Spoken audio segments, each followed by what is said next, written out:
continuons cette deuxième partie de journée pour parler d'un sujet qui marque l'actualité, le métier de monteur de grue à tour. Aujourd'hui, ce métier vit un tournant.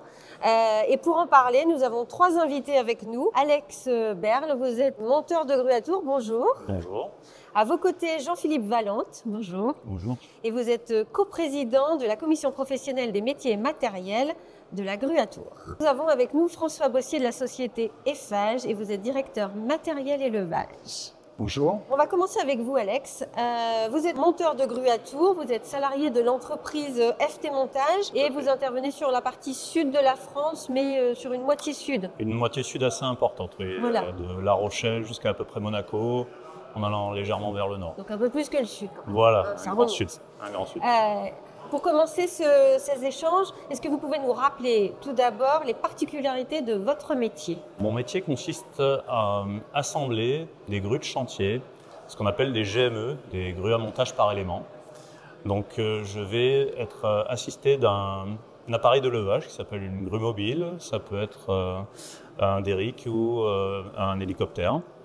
Et donc je vais assembler les grues sur un chantier type bâtiment pour pouvoir prendre des charges assez importantes et assez loin pour effectuer un chantier. Pour après des chantiers type logement, construction Tout à fait, ça peut être du génie civil, ça peut être du logement, tout type de construction qui a besoin d'une grue à tour, donc, ou une grue mobile ou autre système de levage ne peut pas effectuer vu les charges à lever et la portée à utiliser. La hauteur La hauteur est un élément important aussi de la machine. La grue à tour, c'est à peu près combien de mètres de haut et quelle charge? Il n'y a pas réellement de limite, mais en général, en France, on va aller jusqu'à 200-220 mètres au maximum. Parce que les constructions... Pour aller lever? Pour aller lever des charges de 20 à 25 tonnes à peu près. Après, ce qui va compter, c'est surtout la portée dans laquelle, voilà, sur laquelle on va amener ces charges-là. Donc, plus on va s'éloigner du pied de la grue et plus la charge va être faible à porter. Donc, il va falloir mettre des grues beaucoup plus grosses pour pouvoir porter ces charges. Vous êtes nombreux en France à faire ce métier? Alors, aux dernières nouvelles, on est à peu près 150 à faire ce métier-là. C'est beaucoup ou pas beaucoup? C'est pas énorme par rapport... suffisant. Voilà, c'est pas suffisant par rapport au nombre de grues qu'on va faire. La question qu'on me pose souvent, c'est est-ce que vous faites ça tous les jours? Et oui, je fais ça tous les jours. Je monte des grues et je démonte des grues tous les jours. Donc il y a beaucoup de travail à faire avec un secteur qui est très étendu. Parfois dans des conditions difficiles, des chantiers, on va dire, dans des zones un peu atypiques. Tout à fait. Donc on va se retrouver dans des zones montagneuses, dans des accès très difficiles, dans des conditions de vent, de pluie, de grêle parfois. D'altitude, on avait parlé d'un chantier un peu particulier, la construction en tout cas de la télécabine. Voilà, de la télécabine pour la mer de glace. Donc là, nous avons utilisé un hélicoptère pour assembler la grue, ce qui était quand même assez atypique. La préparation était très longue. On a mis à peu près 6 mois pour préparer le projet. On a mis 2 jours pour préparer la machine sur un emplacement prédéfini pour pouvoir amener l'hélicoptère. Et ensuite, nous avons mis 6 heures pour monter la machine en totalité. Donc une grue qui était à 40 mètres de haut avec 40 mètres de flèche. 45 mètres de flèche, pardon. Et, qui est restée à peu près combien de temps cette grue? Qui est restée 1 an, quasiment. Elle est démontée? Elle est démontée à l'heure actuelle. La télécabine fonctionne maintenant. Voilà, et donc nous avons mis 2h30 pour la démonter. Là, on parle de hauteur, on parle d'altitude. C'est un métier qui est à risque. C'est un métier où il comporte énormément de risques. On essaye de travailler énormément en sécurité par rapport à tous ces risques. On ne peut pas tout prévoir, mais on essaye en tout cas de couvrir un maximum de choses. Alors comment on devient monteur de grue à tour? Ça peut être de famille, parce qu'il y a beaucoup de monteurs par famille en fait. Mais ça peut être par hasard, c'est mon cas. Je suis tombé vraiment par hasard dessus, on m'a proposé. J'ai dit pourquoi pas, et puis je me suis lancé là-dedans. Ça fait combien de temps? Ça fait 19 ans maintenant que je fais ce métier-là. Il y a des formations particulières ou pas? Alors, jusqu'à présent, il n'y avait pas de formation. N'importe qui pouvait démonter une grue sans avoir de formation spécifique, on va dire. Mais aujourd'hui, il y a une école qui s'est créée grâce au CPMDG et DLR qui propose donc une formation de monteur de grue. Et aujourd'hui, le métier, finalement, il n'est pas reconnu d'un point de vue retraite, pénibilité au travail. C'est ça. Donc, on n'a pas de véritable reconnaissance de valorisation de ce métier-là. Et donc, on espère, par le biais de ces formations et de ces diplômes, avoir une reconnaissance déjà au niveau de France Compétences, par exemple, qui va pouvoir, dans un futur proche, reconnaître notre métier comme étant réel. Déjà qu'il existe. Voilà, qu'il existe. Vous avez un code APE? Alors, on n'a pas de code APE. Non. Donc, c'est peut-être la base déjà d'un métier. Voilà, c'est ça. Donc, ça va nous permettre d'avoir au moins une base pour pouvoir commencer ce travail au niveau de la pénibilité, par exemple, comme vous dites. On va pouvoir avoir peut-être quelque chose d'intéressant sur l'avenir. Jean-Philippe, vous êtes co-vice-président et vous êtes aussi de la société Valente, donc location et monteur de grue à tour en parallèle. La commission a été mise en place pour avoir une formation certifiante. Alors la transition est bonne parce que justement la commission, un des objectifs de la commission, c'est la reconnaissance du métier de monteur de grue. La commission de grue à tour, en fait, c'est la poursuite d'un syndicat qui s'est monté en 2010, qui représentait les monteurs de grue, les dépanneurs, enfin les intervenants sur grue à tour. Et on est devenu maintenant une commission au sein du DLR et on porte notamment le projet de cette formation initiale et de validation des acquis pour les, comme Alex qui est monteur depuis X années, il va des pas retourner à l'école. professionnels déjà Voilà. dans le métier. Voilà, c'est ça. On a écrit des référentiels et aujourd'hui, effectivement, on a entamé des sessions pour pouvoir déposer un titre de manière à faire reconnaître ce métier. Parce qu'aujourd'hui, le métier de monteur de grue, nous on sait que c'est un métier, mais c'est pas un métier, il n'existe pas. Oui, il n'y a pas de code APE déjà. Voilà. Donc un des objectifs de la commission, c'est de porter ce projet formation pour aboutir à un diplôme, une reconnaissance, des formations initiales, la validation des acquis et puis la reconnaissance du métier en tant que tel. Et peut-être aussi attirer des aussi, nouvelles recrues, parce que 150, il y a plus de grues à monter que de personnes habilitées pour le faire. Oui, c'est un des objectifs aussi du syndicat et de la commission, en structurant une formation, on va dire, initiale. Oui. C'est d'attirer des jeunes qui viendraient, on va dire, avec zéro bagage et qui pourraient, on va dire, c'est une formation, la première qui dure à peu près 300 heures, elle est en alternance, d'acquérir toutes les bases pour pouvoir se rendre sur un chantier et démarrer, on va dire, en sécurité, avec une équipe, on va dire, de monteurs confirmés. Voilà. Il y a déjà des jeunes qui ont été formés. Alors, il y a une première session qui a démarré en 2023, qui s'est terminée en mars 2024. La remise des diplômes, qui n'est pas encore officielle, a eu lieu au mois de septembre. La deuxième session de 8 personnes est en cours. Elle se termine janvier 2025. Au-delà des 2 sessions réalisées, le dépôt du titre à France Compétences, il y a un délai de 6-7 mois à peu près. Et donc, d'ici fin 2025, on devrait aboutir à une reconnaissance, un diplôme de monteur de grue officiel, un métier de monteur de grue officiel.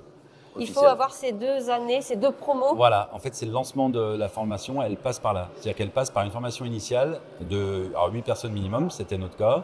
Et alors, selon un référentiel qui a été écrit par syndicat, donc c'est 300 heures en tout quand on commence de zéro. Après, comme c'est des modules, ça pouvait être un peu plus court. Et ça se fait en alternance, donc dans une entreprise où le jeune est parrainé par un monteur confirmé. Ils sont formés où, ces jeunes? La commission a identifié 3 centres qui étaient capables. Le centre Liber en région parisienne, le centre Potin-Manitowoc en région lyonnaise et les CIR dans les Bouches-du-Rhône. Voilà. Et pour l'instant, les 2 premières sessions qui ont eu lieu, elles ont eu lieu chez Potin en Rhône-Alpes. Et on pense que la 3e, vraisemblablement, aura lieu sûrement en région parisienne chez Liber. Des promos de 8, c'est ça? Je crois qu'il faut un minimum de 8 pour que ça soit, on va dire, viable. Et voilà, donc c'est des promos au moins de 8, voire un peu plus, mais pas trop, parce qu'après, les formations, quand on est trop nombreux, c'est moins pertinent. Cette première promo et cette deuxième promo, vous avez eu des facilités à recruter? Vous avez eu du monde à la porte pour venir faire ces formations? Non, c'était très dur. Alors, on a trouvé quelques jeunes, vraiment, des formations initiales, qui ne connaissaient pas du tout, mais que grâce à ADECO, parce que c'est ADECO qui a porté le projet au début, ils ont fait connaître dans leurs agences l'existence de ce futur diplôme. Et il y en a quelques-uns qui ont mordu, pas beaucoup. Et sinon, en fait, les entreprises ont envoyé on va dire, des jeunes recrues qui venaient d'arriver, mais toute petite expérience déjà. Ouais, mais c'était pas des nouveaux. Mais bon, il fallait remplir les sessions pour il vous en faut 8 en tout cas. Voilà. Donc c'est en alternance, il y a de la pratique oui. et de la théorie. Oui. Et ça se fait au sein des trois sites qui ont été choisis. Voilà. Je me tourne vers vous, François Bossier de l'entreprise Eiffage. Alors vous êtes plutôt donneur d'ordre de l'autre côté. Avant, vous étiez chez Bouygues et vous avez été aussi directeur d'un organisme de formation. De quel œil votre profession, voit-elle l'arrivée de cette certification, de ce diplôme? Je vais parler ce soir au nom de 4 entreprises qui sont assez connues. Le groupe Eiffage, Vinci, Bouygues Construction et SPI Batignolles. Tous mes confrères et moi-même, on voit l'arrivée de ce titre et de cette formation d'un très très bon œil. C'est un grand plaisir de voir que la profession a désormais des repères, des références qui se mettent en place. Est-ce que vous avez pris connaissance du guide pédagogique? J'aurais tendance à dire 95% des sujets sont balayés. C'est un moyen aussi de faire évoluer, puisque c'est pas forcément figé ce guide pédagogique, il peut être oui, à évoluer comme toute formation. C'est un référentiel, donc on ne peut pas faire tous les aménagements qu'on veut, mais c'est une très bonne base qui est appelée à évoluer. Et notamment pour la validation des acquis. Je pense que le référentiel va bouger un petit peu, vu que on aura affaire à un public de professionnels déjà. Donc c'est amené à évoluer, oui. Le CACES, c'est dans la formation? Si les candidats l'ont, ils ne le repassent pas. Ils ne repassent pas. Voilà. Bien que le CACES soit surtout pour la conduite, mais les monteurs sont amenés à... Vous conduisez? Il faut l'avoir obligatoirement. Je les monte. Tout à fait. Je les conduis uniquement pour les essais de machine.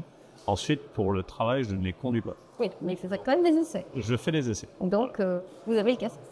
J'ai le CACES et l'autorisation de conduite. Est-ce que les majors, on va dire les majors de la profession, vous prévoyez de former les monteurs que vous pourriez avoir en interne, ou alors est-ce que vous allez exiger de vos prestataires cette certification, ce diplôme?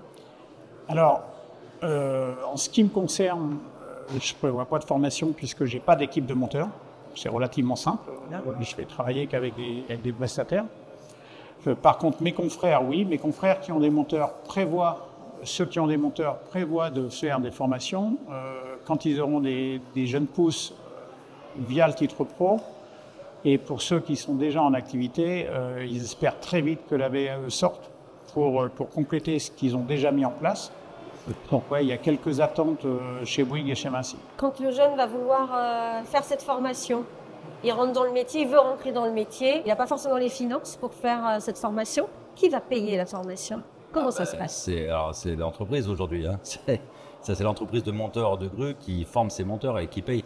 Alors justement, avec le dépôt du titre, on aura droit à des aides, on va dire un parcours d'aide comme il existe déjà pour d'autres certifications. Un alternant, voilà. Les aides. Il y aura soit pour les nouveaux entrants une formation en apprentissage, donc là qui sera subventionnée, on va dire. Alors nous, l'entreprise paye le salaire, mais la formation est payée par les pouvoirs publics, on va dire. Oui. Et après, pour la validation des acquis, là c'est les OPCO qui prennent le relais.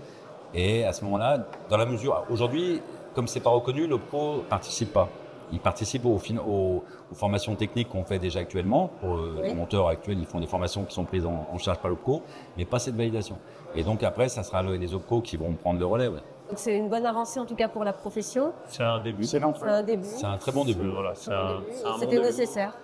Tout à fait. Et il ne faut pas s'arrêter là. Ouais. Voilà, il va falloir creuser un peu plus. Alors, on se revoit l'année prochaine. Avec plaisir. On se fait un bilan. Peut-être qu'on pourra avoir un alternant avec nous pour nous expliquer un peu ce qu'il a pu vivre dans cette formation et pourquoi il veut faire ce métier et comment il appréhende ce métier de monteur de grue à tour qui est complexe. Tout à fait. Mais c'est un métier de passion. Mais oui, avec de beaux projets en tout cas. D'excellents projets, de belles aventures, de beaux déplacements aussi. Il faut énormément rouler, mais c'est un très très beau métier à découvrir. Malheureusement méconnu, parce que bien souvent... On va le faire connaître. J'espère. On va diffuser cette interview et voilà, pour faire connaître auprès des jeunes cette certification qui arrive et ce métier. Et on est là pour en parler. Donc... Merci à tous les trois.